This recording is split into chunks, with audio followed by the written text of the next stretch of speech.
ഞങ്ങളുടെ അനിയത്തിക്കുട്ടിയുടെ ബർത്ത്ഡേ സെലിബ്രേഷനാണ് നടക്കുന്നത് കേട്ടോ. ഞങ്ങളുടെ മാമൻ്റെ രാജകുമാരിയാണ് അവള്, അതായത് മാമൻ്റെ ആൻറ്റിയുടെയും മോള്.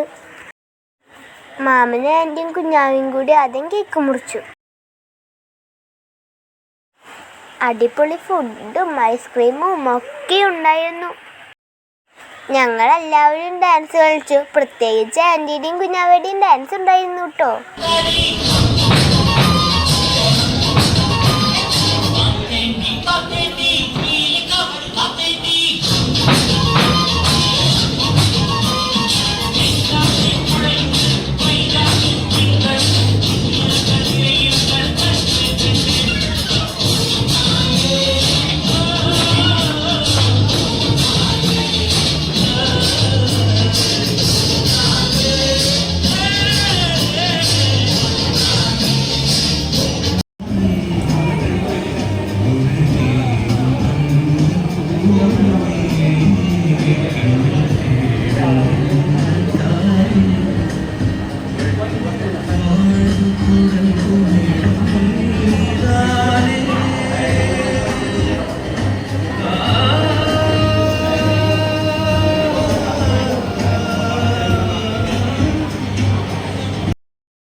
ഇത്ര നേരം ഞങ്ങളുടെ അനിയത്തിക്കുട്ടിയുടെ ബർത്ത്ഡേ സെലിബ്രേഷൻ കണ്ടോണ്ടിരുന്ന എല്ലാവർക്കും താങ്ക് യു.